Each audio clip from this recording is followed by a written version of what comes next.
திருச்சிற்றம்பலம். ஸ்ரீ பரஞ்சோதி முனிவர் அருளிய திருவிளையாடல் புராணம் பாகம் 120 மதுரை காண்டம். வேதத்துக்கு பொருள் அருளிச் செய்த படலம் பகுதி 22.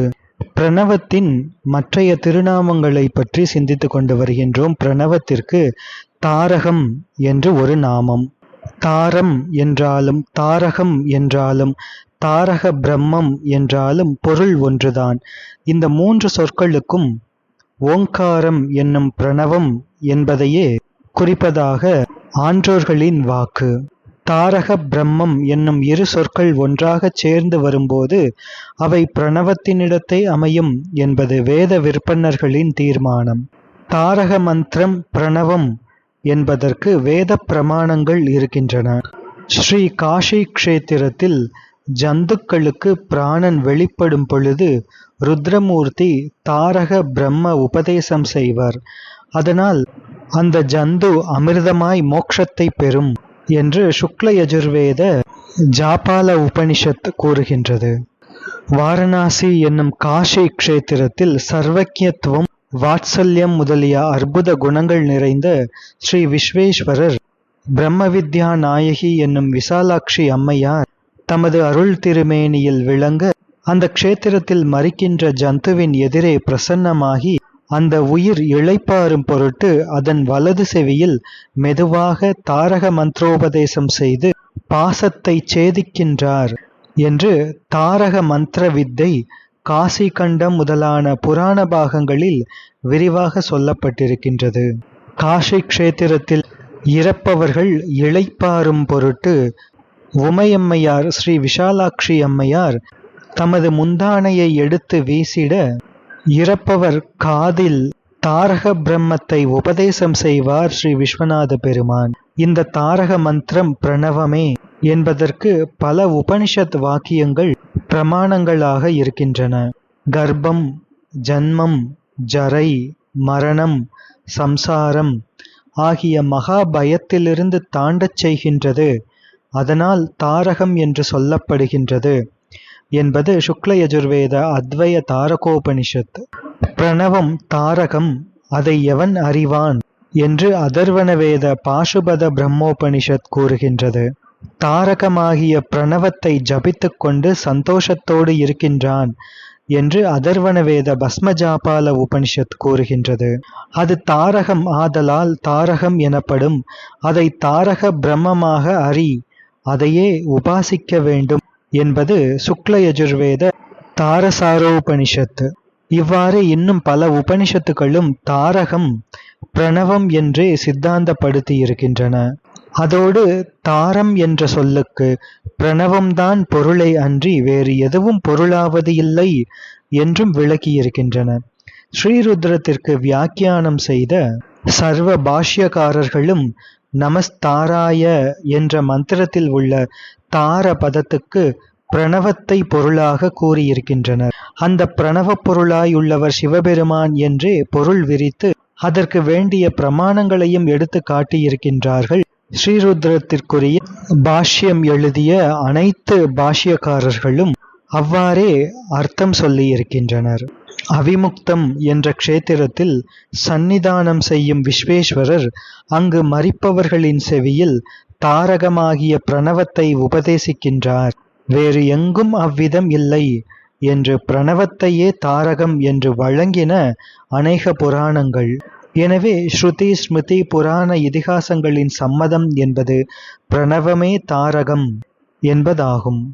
மற்ற சில இடங்களில் மற்ற தெய்வ மந்திரங்களை தாரகம் என்று கூறியது அந்த மந்திரங்களிடத்து அந்த உபாசகர்களுக்கு பற்று உண்டாகும் பொருட்டு ஸ்துதி ரூபமாகவும் கவுனமாகவும் கூறியதை அன்றி வேறு அல்ல.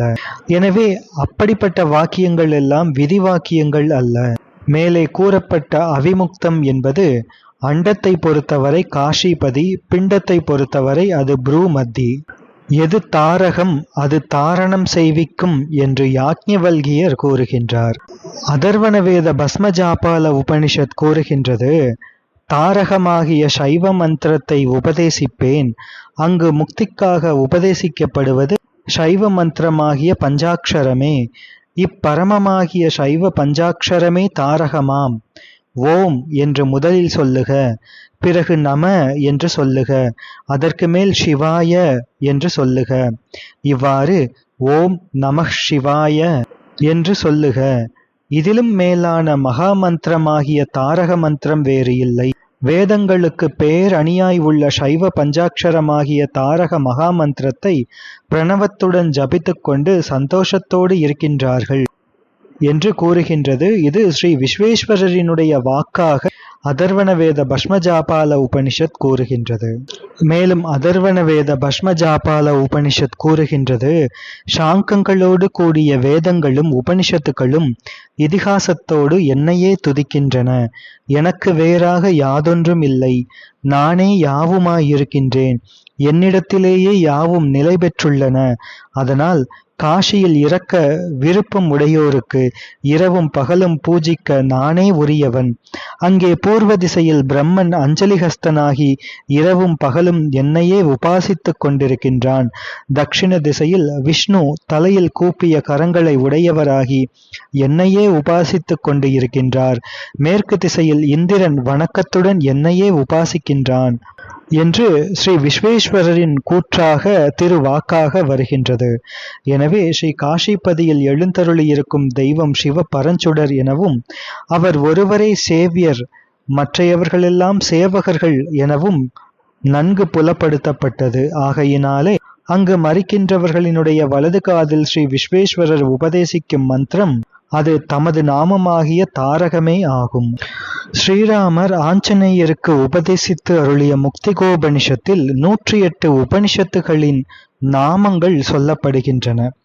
அதிலே ஜாபால உபனிஷத்துக்கள் 5. அவற்றை வேறுபடுத்துவதற்காக ஜாபாலம், பிருகத் ஜாபாலம், பஸ்ம ஜாபாலம், ருத்ராட்ச ஜாபாலம், ஜாபால்யு என தனித்தனி பெயர்களால் வழங்கப்பட்டு வருகின்றன. முதலில் கூறிய ஜாபாலத்துக்கு அவிமுக்த ஜாபாலம் என்று பெயர். அது சுக்ல யஜுர்வேதத்தில் இருக்கின்றது. ருத்ராட்ச ஜாபாலம், ஜாபால்யு என்ற உபனிஷத்துக்கள் சாமவேதத்திலும், பிருகத் ஜாபாலம், பஸ்ம ஜாபாலம் என்பவை அதர்வண வேதத்திலும் உள்ளன. இவ்வைந்தும் பஸ்மம், ருத்ராட்சம், பஞ்சாட்சரம், சிவார்ச்சனம், வில்வபத்ரம் ஆகிய பஞ்ச வைதிக பாசுபத முத்திரைகளை சிறப்பித்து நிரூபிக்கின்றன. அவிமுக்த ஜாபாலம் மோக்ஷ சாதனமான வைதிக மந்திரங்களுள் தனி பிரணவத்தையும் பஞ்சாட்சரத்தையுமே தாரக வித்யை எனவும், அந்த தாரக மந்திரோபதேசத்தினால்தான் ஸ்ரீ காசிபதியில் மறிக்கின்றவர்களுக்கு சிவபிரான் தனது இணையற்ற சாயுஜ்யத்தை தருகின்றார் எனவும், அத்தகைய முக்திக்கு உரியவர்கள் அண்டத்திலே ஸ்ரீ காசிபதியில் உள்ள சர்வ ஜந்துக்களும் பிண்டத்திலே அவிமுக்த உபாசகர்களான எல்லோரும் என்று ஸ்பஷ்டமாக விளக்கியிருக்கின்றது. அதோடு மட்டுமல்ல, பஸ்மஜாபால உபனிஷத்தில் ஸ்ரீ காஷியில் விஷ்ணு முதலிய சகல தேவர்களும் பஸ்ம ருத்ராட்சதாரிகளாய் மூர்த்தி திரையாதீத மோக்ஷ ஸ்வரூபனான விஸ்வநாதனை உபாசித்துக் கொண்டிருக்கின்றார்கள் என்று கூறப்பட்டிருக்கின்றது. எனவே ஸ்ரீ பஞ்சாட்சரத்தையே தாரகம் என்று தாரக மந்திரோபதேசியாகிய விஸ்வநாதரே உறுதிப்படுத்துகின்றார். காஷிபதியில் உபதேசிக்கப்படும் மோட்ச மந்திரம் பிரணவத்தை விட்டு நீங்காது அதற்கு உள்ளொளியாய் விளங்கும் பிரணவ அபின்ன ஸ்ரீ பஞ்சாட்சரமே. எனவேதான் அதர்வ சிரோ உபனிஷத்தில் ஏகன், ஏகருத்ரன், ஈசானன், பகவான், மகேஸ்வரன், மகாதேவன் என்னும் சிவநாமங்களோடு ஓங்காரம், பிரணவம், தாரகம், சுக்லம், பிரம்மம் என்பன இந்த பெயர்களும் அபேதமாய் குறிப்பிடப்பட்டிருக்கின்றன. தைத்திரிய முதலான சம்ஹிதைகளில் சிவபெருமானே தாரன் என்று ஓதி இருப்பதால் சிவ தாதாத்மிய மிகுதி பற்றி தாரம் என்ற சொல் சிவாபின்ன பிரணவத்திற்கு இன்றியமையாது அமைக்கப்பட்டுள்ளது. எனவே வாச்சக வாச்சிய சம்பந்தத்தாலும் பிரணவ ஒளியாயுள்ள ஸ்ரீ பஞ்சாட்சரமும் அதன் பொருளாம் என்பது வெள்ளிடை மலை போல விளங்குகின்றது. திராவிட சிசுவாகிய ஸ்ரீ ஞானசம்பந்த பெருமானும் வேதம் 4லும் மெய்ப்பொருளாவது நாதன் நாமம் நமசிவாயவே என்று நவின்று அருளியுள்ளார். இவ்வாறு பிரணவத்தின் மற்றொரு நாமமான தாரம் என்ற சப்தத்தின் பொருள் உரைக்கப்பட்டது. இனி பிரணவத்தின் வாச்சிய நாமங்களில் பகவான் என்பது ஒன்று. பகவான் என்னும் சொல்லின் பொருளும் விளக்கப்பட்டிருக்கின்றது. அதர்வண வேத அதர்வ சிரோபனிஷத் கூறுகின்றது. இனி எது பற்றி பகவான் எனப்படுகின்றான்? எவன் எல்லா பிரபஞ்சங்களையும் சாட்சியாய் காண்கின்றான், பரமாத்ம ஞானத்தை ஆத்மாக்களுக்கு அளிக்கின்றான், அதற்கு அந்தரங்க சாதனமாய் உள்ள ராஜயோகத்தை உண்டாக்குகின்றான், அதனால் அவன் பகவான் எனப்படுகின்றான் என்று இயம்புகின்றது. பகவான் என்பதற்கு பக குணமுடையோன் என்று பொருள். அதாவது ஐஸ்வர்யம், வீரியம், கீர்த்தி, ஸ்ரீ, ஞானம், வைராகியம் ஆகிய 6 குணங்களும் பகம் என்று சொல்லப்படும். அக்குணங்களை உடையவன் பகவான் என்று போற்றப்படுகின்றார். இத்திருநாமம் சிவபெருமான் ஒருவருக்கே ரூடியாக பொருந்தும். மூர்த்தித்ரய அதீத சிவபெருமானுடைய மகிமைகளை குறிக்கும் திவ்ய நாமங்களாகிய ஈஸ்வரன், உக்ரன், சிவன், ஸ்ரீமான், சந்திரசேகரன், அமிர்தன், சர்வஜன், காமரிபு, மகர்ஷி என்பதாதி நாமங்களே அவர் பககுணம் உடையார் என்பதற்கு ஸ்பஷ்டமாய் நிரூபிக்க போதுமானவைகளாக இருக்கின்றன. ஈசானன், ஈசன், சம்பு, பசுபதி முதலிய நாமங்கள் மற்ற எந்த தேவருக்கும் உபயோகப்படுத்தப்படவில்லை. சங்கரன், மயஸ்கரன், மயோபு, சதாசிவன் முதலான நாமங்கள் நீலகண்டன், விரூபாக்ஷன், கபாலி, பைரவன், கங்காளன், சரபன் முதலான நாமதேயங்கள் அவருடைய அற்புத வீரச் செயல்களை விளக்குகின்றன. உலகத்திலே மக்கள் அரசனை புகழ்கின்றார்கள் என்றால் அரசனிடம் இருக்கின்ற பொருளை விரும்பி வேண்டி புகழ்கின்றார்கள். ஆனால் அனாதியாய் உள்ள வேதங்களோ அப்படி அல்ல. தம்முடைய நாயகனை புகழ வேண்டி பரமார்த்தத்தை விரும்பி ருத்ர சம்ஹிதைகளை தம்முடைய சாக்கைகள் தோறும் அமைத்து கொண்டன. மேலும் வேத துரோகிகள் தம்மை கெடுக்காவண்ணம் சிவ நாமதேய ரத்ன ரக்ஷாபந்தனத்தையும் இட்டு நிலவுகின்றன. ருத்ர சம்ஹிதை யஜுர்வேதத்தில் மாத்திரமல்ல, ருக்வேத, சாமவேத, அதர்வண வேதங்களிலும் கூறப்பட்டிருக்கின்றமை பிரத்யக்ஷம். ருக்வேதத்தில் 5 சூக்தங்கள் பஞ்சருத்ரங்கள் எனவும், சாமவேதத்தில் ஆவோராஜா முதலிய சில சாமங்கள் ருத்ர சம்ஹிதை எனவும், அதர்வண வேதத்தின் ஓர் காண்டத்தில் உள்ள ஓர் சூக்தம் மகாருத்ரம் எனவும் வழங்கப்பட்டு வருகின்றன. இவைகள் எல்லாவற்றிலும் பரமேஸ்வர நமஸ்காரங்களும் பரமேஸ்வர ஸ்தோத்திரங்களும் பரமேஸ்வரரை நானா ரூபமாக நிரூபித்தலுமே காணப்படுகின்றன. எனவே பெரிய புகழை உடைய சிவபெருமானை ஷாட்குண்ய பரமபுருஷர் என்று பல்லோரும் அறிய முரசறைந்து ஸ்திரப்படுத்தியிருக்கின்றன வேத வாக்கியங்கள். சிவபெருமான் பககுணத்துக்கு உடைய பகவான். எனவே அவருடைய சக்தி பகவதி என்று அழைக்கப்படுகின்றார். வேறு தேவர்களினுடைய சக்திக்கு இந்த நாமம் கிடையாது. எனவே அந்த தேவர்களை பகவான் என்று அழைப்பது உபச்சாரமே. பகவான் என்னும் பெயர் சிவபெருமானுக்கே சிறப்பு உரிமையாக உள்ளது. கிருஷ்ண யஜுர்வேத ஸ்வேத அஸ்வதர உபனிஷத்து கூறுகின்றது, தவம் முதலிய தர்மங்களை நிலை பெறச் செய்வித்து மேலான பலனாகிய மோக்ஷ பர்யந்தம் ஐஸ்வர்யத்தை கொடுப்பவரும் பாவத்தை விளைவிக்கும் மும்மலங்களை ஒழிப்பவரும் பகம் எனப்படும் ஷாட்குண்யத்துக்கு ஈஷரும் அமிர்தரும் எல்லா பிரபஞ்சத்துக்கும் அதிஷ்டானமானவருமான அவரை ஆத்மாவினிடத்து உள்ளவராய் அறிந்து அவரை அடைவான் என்று போற்றுகின்றது. பகம் எனப்படும் ஷாட்குண்யத்திற்கு ஈஷர் என்று சிவபெருமானை போற்றுகின்றது இந்த உபனிஷத்து. எந்த துரிய ருத்ரராகிய அந்த பகவான் பிரம்மஸ்வரூபன், விஷ்ணுஸ்வரூபன், மகேஸ்வரஸ்வரூபன் என்று போற்றுகின்றது அதர்வ சிரோ உபனிஷத்து. கல்பசூத்திரங்களிலும் கூட பகவன் நாமம் சிவபெருமானை போற்றுவதை பார்க்கின்றோம். ஓ பகவ, உன்னை வணங்குவோம். ஓ பகவ, அப்புறம் நோக்கிய திருமுக மண்டலத்தை எமது பக்கம் திருப்பி அருளுக. இந்த பகவான் எமக்கு ஆகுக. ஓ பகவ விஸ்வேஸ்வரா, உன்னை வணங்குவோம். ஓ பகவ ருத்ரா, உன்னை வணங்குவோம் என்று கூறுகின்றது. ஸ்ரீருத்ரன் நமகத்திலும் நமஸ்தே அஸ்து பகவன் விஸ்வேஸ்வராய மகாதேவாய என்ற திருவாக்கு வருகின்றது. பகவானாகிய விஸ்வேஸ்வரர் பொருட்டும் மகாதேவர் பொருட்டும் நமஸ்காரமாகுக என்று சிவபெருமானை பகவான் என்னும் சிறப்பு பெயரால் புகழ்ந்துள்ளன வேதங்கள். திருஞான சம்பந்த மூர்த்தி சுவாமிகளும் பாகந்தோய் பகவா பலியேற்று உழல் பண்டரங்கா என்று திருவாய் மலர்ந்து அருளினார். எனவே சதுர்த்த சப்த வாச்சிய பொருளாய் உள்ள பிரம்மத்தின் சகல வடிவம் பராசக்தியோடு இயைந்த அருள் மூர்த்தமாகும். அதுவே அப்பரம்பொருளின் பழமையான கோலம். ஆதி பகவன் என்பது ஆதிசக்தியோடு இயைந்த பகவன், ஆதிசக்தியை தமது சக்தியாக உடைய பகவன் என்பது கருத்து. அது பற்றிய திருவள்ளுவ தேவநாயனாரும் தமது முதல் குறளிலேயே அகர முதல எழுத்தெல்லாம் ஆதிபகவன் முதற்றே உலகு என்று அருளியுள்ளார்கள். ஸ்ரீமத் தாயுமான சுவாமிகளும் ஆனந்த பூர்த்தியாகி அருளொடு நிறைந்தது எது என்று இந்த அருட்கோலத்தையே அருளுகின்றார். அவ்வாறு உமா சகாயராய் ஆதிசக்தியோடு கூடிய பகவானாக பெருமான் இருக்கும் தோற்றம் அதனை புருஷ சூக்தமும் கூறுகின்றது. அகோராத்ரே பாஸ்வே என்று அதனை போற்றுகின்றது. பகலும் இரவும், அதாவது செம்மையும் கருமையும் இரு பக்கங்களாகும் என்று ஆதிசக்தியோடு இயைந்த பகவானை, அர்த்தநாரீஸ்வர பெருமானை இவ்வாறு போற்றி மகிழ்கின்றது புருஷ சூக்தம். இந்த திருக்கோலமே தகர வித்யின் கண் உபாசிக்கப்படும் திவ்யஸ்வரூபமாகும்.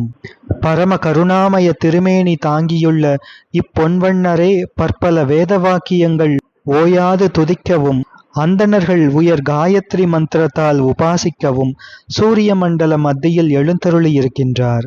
பிரம்ம விஷ்ணு ருத்ரர்களுக்கு மேலாய் துரிய தத்துவமாய் நித்திய விபூதிமய ஸ்ரீ சோமலோகம் எனும் மகா சிவபுரத்தில் எழுந்தருளியிருக்கும் உயர்வொப்பற்ற சகல வடிவமும் இதுவே ஆகும்.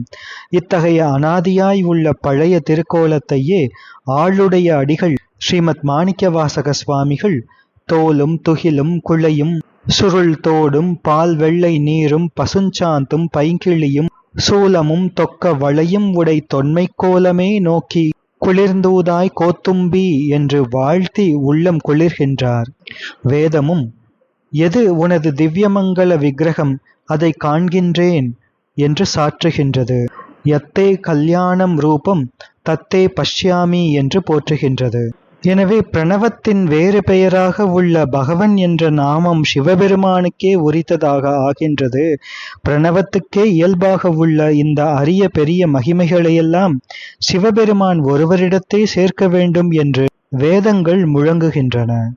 உலகம் கடந்த உண்மை பொருளாகிய சிவபெருமானான மகாதேவர் ஆனந்த வடிவினர். அதை அவரது ஆனந்த நடராஜ கோலமே செவ்வனை விளக்குகின்றது. முக்தாத்மாக்களுக்கு நித்யானந்தம் அளித்தலால் அவரது நடனம் ஆனந்த தாண்டவம் எனப்படுகின்றது. அது ஒரு காலத்தும் ஒழிவதில்லை, எனவே அது அனவரத தாண்டவம் எனப்படுகின்றது. அந்த திருத்தாண்டவ நிகழும் தெய்வஸ்தானம் அண்டத்தில் சிதம்பராலய நடுவில் இருக்கின்ற சிற்சபை ஆனந்த நடராஜமூர்த்தியின் திருவுருவம். அது பிரணவத்தின் உள்ளொளியாய் இருக்கின்ற ஸ்ரீ பஞ்சாட்சரம். அங்கே ஸ்ரீ நடராஜ பெருமானுக்கு அமைந்துள்ள திருவாசி பிரபை, அதுவே பிரணவம். அவர் எழுந்தருளியிருக்கும் ஆசனமாகிய பீட்டம் பிரணவம். அவர் எழுந்தருளியிருக்கின்ற ஸ்வர்ண விமானம் அப்பிரணவத்திலிருந்து எழுந்த வேதம். இவ்வாறு பிரணவமும் பிரணவ பொருளாயும் உள்ள பரமசிவமே எவ்வளவிலும் அடங்காத இணையற்ற ஆனந்த கடல். அவரே அபரப்பிரணவத்தின் மூலம் அடையத்தக்கதாக இருக்கின்ற பரப்பிரணவ ஸ்வரூபமாக இருக்கின்ற பெருமான். எனவேதான் கிருஷ்ண யஜுர்வேத கைவல்யோபனிஷத் கூறுகின்றது, ஆத்மாவை அரணியாகவும் பிரணவத்தை உத்தராரணியாகவும் வைத்து இடையறாமல் தியானம் என்ற கடைதலை பல முறை அபியசித்ததால் பண்டிதன் பாசத்தை ஒழித்துக் கொள்வான், முக்தி பெறுவான் என்று கூறுகின்றது. அத்தகைய பரப்பிரணவ ஸ்வரூபனான இறைவனார் பிரதம மகா சிருஷ்டியிலே பிரணவத்தை அபரப்பிரணவத்தை அருளுகின்றார். அதிலிருந்து வேதங்கள் ஆகமங்கள் எழுகின்றன. அதையே திருவிளையாடல் புராணத்திலே ஸ்ரீ பரஞ்சோதி முனிவர் அருளுகின்றார். பிரணவம் உதித்தது, அதனிடை வேதம் பிறந்தன என்று திருவாக்கு அருளுகின்றார். தொடர்ந்து சிந்திப்போம். திருச்சிற்றம்பலம்.